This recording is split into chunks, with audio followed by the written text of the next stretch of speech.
Monsieur Vallée, député européen du Rassemblement national, excusez-moi. Depuis plusieurs jours, les Jeux Olympiques ont débuté. Cela a été présenté comme le défi sécuritaire peut-être le plus important de notre siècle. Ça se passe bien. Merci qui ? Merci les policiers, les gendarmes, les pompiers, les militaires, les agents de la sécurité privée. Plus de 20 000, on savait que c'était un défi important. Moi, j'ai toujours dit que c'était un défi sécuritaire qui se posait au pays. J'ai toujours cru à ce que cet événement puisse se dérouler parce que je croyais en la force des policiers et des gendarmes de sécuriser cet événement. D'ailleurs, Paris revit avec 30 000 policiers et gendarmes par jour. Il n'y a plus de joueurs de bonneteau, il n'y a plus de pickpocket, il n'y a plus de voyous, il n'y a plus de vente à la sauvette. Donc, quand vous allez au Trocadéro, quand vous allez à Montmartre, effectivement, comme c'est blindé de policiers et de gendarmes, quand on y met les moyens, finalement, la vie des Françaises et des Français, singulièrement des Parisiens, change. Et donc, ça devrait être comme ça tous les jours. Donc, merci aux organisateurs également. Oui, bien Gérald sûr. Darmanin, par exemple, vous avez été assez critique vis-à-vis du ministre de l'Intérieur au sein du Rassemblement national en amont de l'organisation de ces Jeux. Non, mais on peut critiquer une politique qui n'est pas à la hauteur des attentes des Français et faire un distinguo entre l'organisation des Jeux Olympiques et Paralympiques. Donc, effectivement, vous savez ce qu'on dit souvent, la réussite est collective et l'échec est individuel. Donc, quand on est le chef, on est devant pour protéger ses troupes, on est derrière pour les soutenir. Et effectivement, moi, je rends hommage d'abord et avant tout à ces femmes et ces hommes qui ont permis, sur 6 km de linéaire sur la Seine, de permettre à ce qu'on ait une très belle cérémonie avec ce bleu, ce blanc, ce rouge qui avait démarré sur le Pont des Arts, ou encore Céline Dion qui a clôturé la cérémonie, sans oublier notre Marianne guadeloupéenne française qui a chanté depuis les toits du Grand Palais la Marseillaise. Donc on a eu une cérémonie qui, me semble-t-il, à part quelques éléments effectivement qui ont pu ici et là choquer certains, a permis de donner à la France sa grandeur. Et moi je retiens effectivement l'hymne à l'amour de la France de Céline Dion à la fin de la cérémonie, qui nous a tous très émus et très touchés, qui malgré la maladie a chanté, non pas en playback, mais en direct depuis le premier étage de la Tour Eiffel. Peut-être votre sensibilité, effectivement, vis-à-vis de Céline Dion. C'est au cœur de l'actualité. Le chef du Hamas serait mort après un raid attribué à Israël en Iran. Quelle est votre réaction ce matin sur CNews Europe 1 ? Est-ce que vous êtes soulagé ou au contraire inquiet, tout simplement parce qu'il y a d'ores et déjà des menaces de représailles qui ont été publiées ?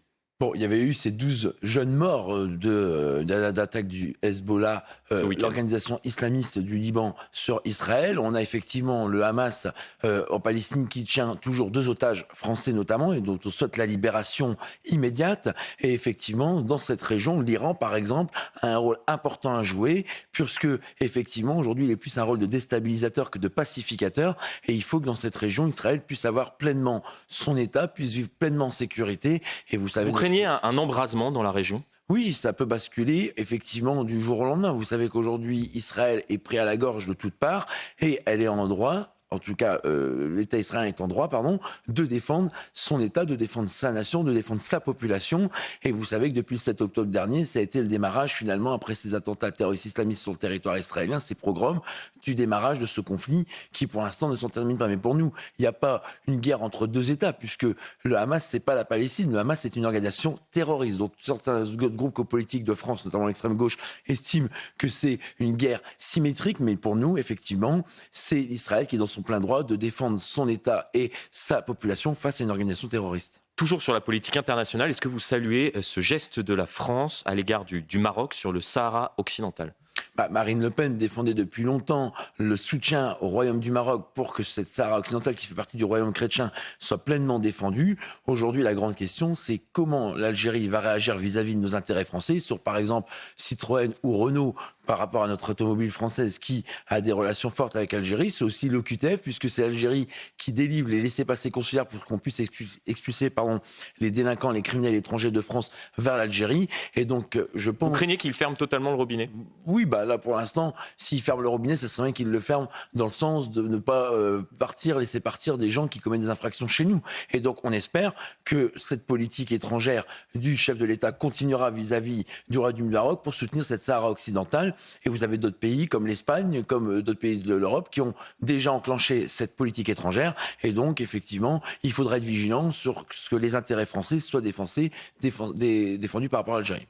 Il y a un mois, votre parti arrivait en tête du premier tour des élections législatives. En ces temps sportifs, permettez-moi cette métaphore, vous n'avez pas réussi à transformer l'essai. Est-ce que vous avez entamé une réflexion depuis sur la structuration en interne du parti, sur votre positionnement politique également, pour tenter de gagner le coup d'après les municipales municipales, la présidentielle de 2027 ? Bon, vous savez, on est parti de 88 députés. Aujourd'hui, on en a 142 avec nos alliés d'Éric Ciotti.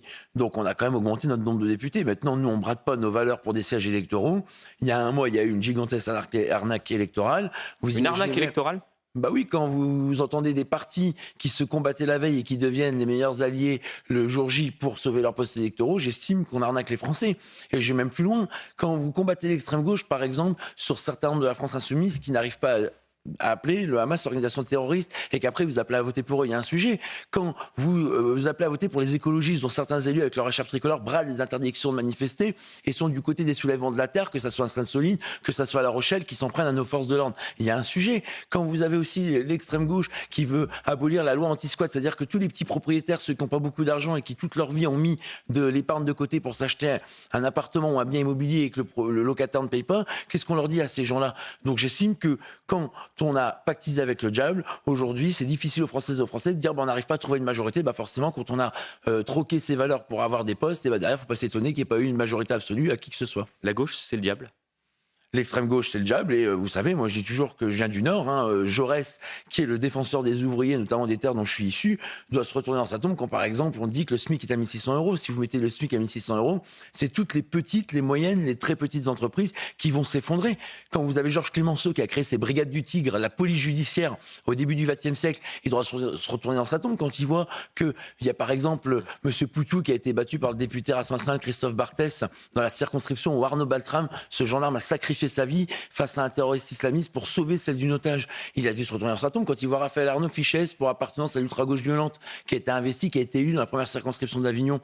Donc vous voyez, moi je dis que l'alliance du déshonneur, plus que contre nature, ne fait pas la fierté du Parti socialiste, qui normalement n'était pas associé à ce genre d'idée de personne. Sur la gauche, toujours, Lucie Castet effectue un deuxième déplacement aujourd'hui en tant que candidate du nouveau Front populaire pour Matignon. L'objectif, installer un rapport de force, on l'a compris, pour qu'elle soit nommée par le président de la République. Qu'en pensez-vous ? Mais Lucie Castet, elle sera jamais première ministre, c'est pas possible. Et si elle le restera pas longtemps.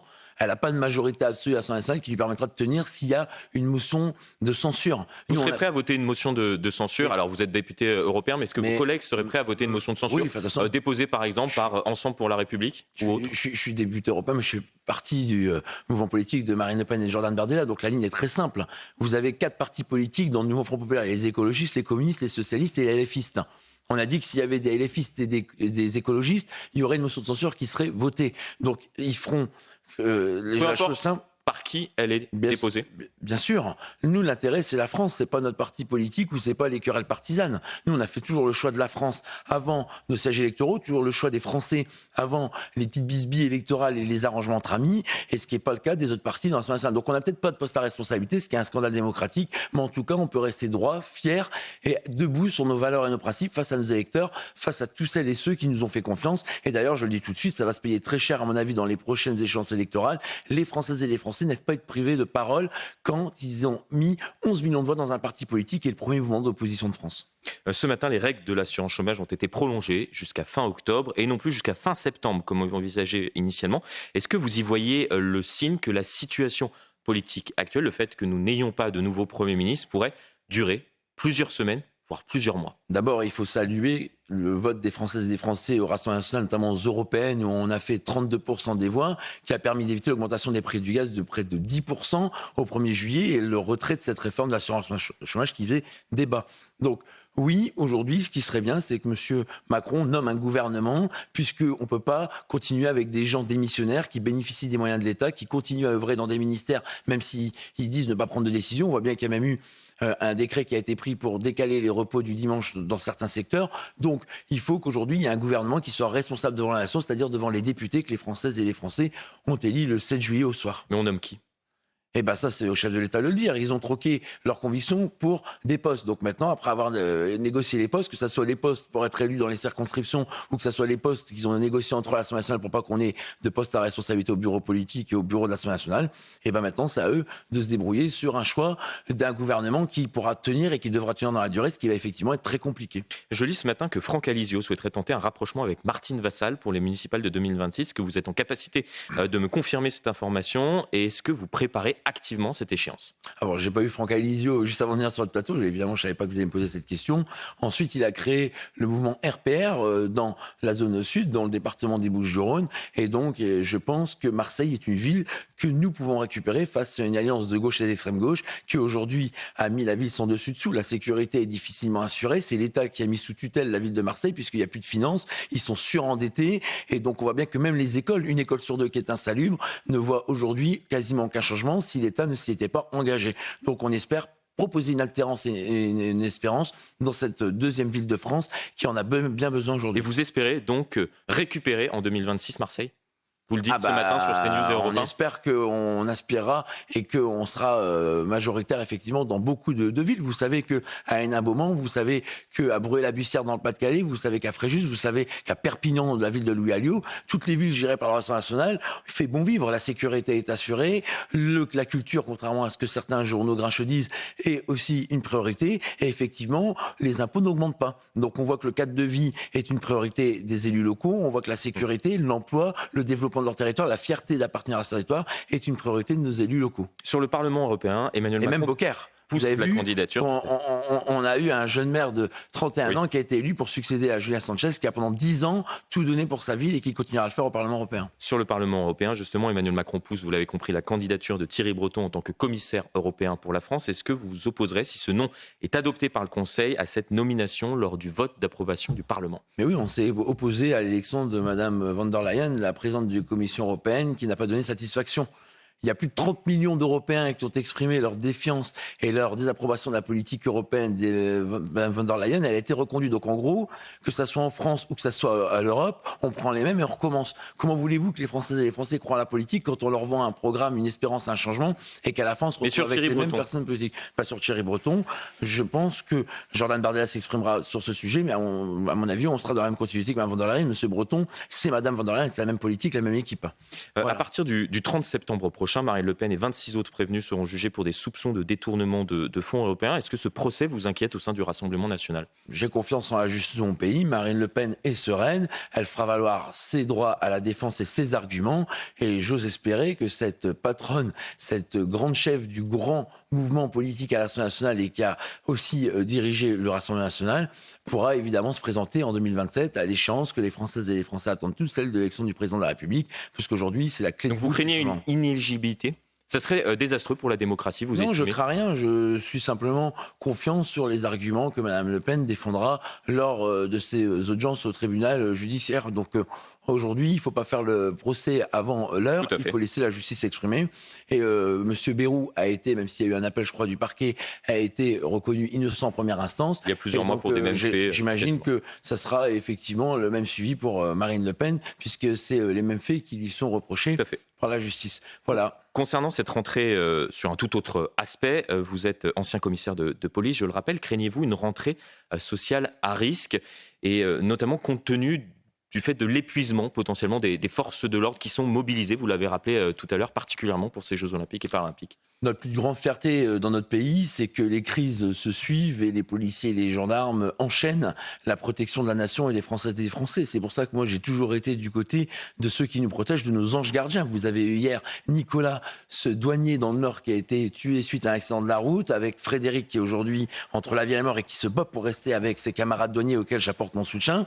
Et donc, on voit que tous les jours, on a des policiers, des gendarmes, des douaniers, des pompiers, des militaires, des policiers municipaux et qui sont avec nous, qui sont avec leurs concitoyens. Et vous savez qu'ils ont préféré être aux côtés des Françaises et des Français sur le terrain pour les protéger cet été, plutôt d'être aux côtés de leur famille pour passer des vacances qui s'étaient en train d'attendre après les émeutes, après les visites d'État comme le roi d'Angleterre, après les mouvements des retraites qu'on a connus il y a plus d'un an. Effectivement, ils continuent, ils restent là. Et finalement, la République, c'est eux, parce que c'est la colonne vertébrale de ce qui nous permet de vivre libre et debout aujourd'hui. Merci beaucoup, Mathieu. C'est dommage, on n'a pas eu le temps de parler de nos outre-mer. J'ai vu que le triathlon allait enfin se tenir ce matin sur la Seine. L'État et Mme Hidalgo mettent 1,4 milliard et ça me tient très à cœur, et Marine Le Pen et Jordan Bardella aussi, pour que l'eau soit potable et baignable. Mais par contre, pour nos outre-mer, la Guadeloupe, Mayotte, la Martinique, pour l'eau potable peut-être, d'ultramarins, en fait, vous verrez plus tard. Et je trouve que c'est honteux.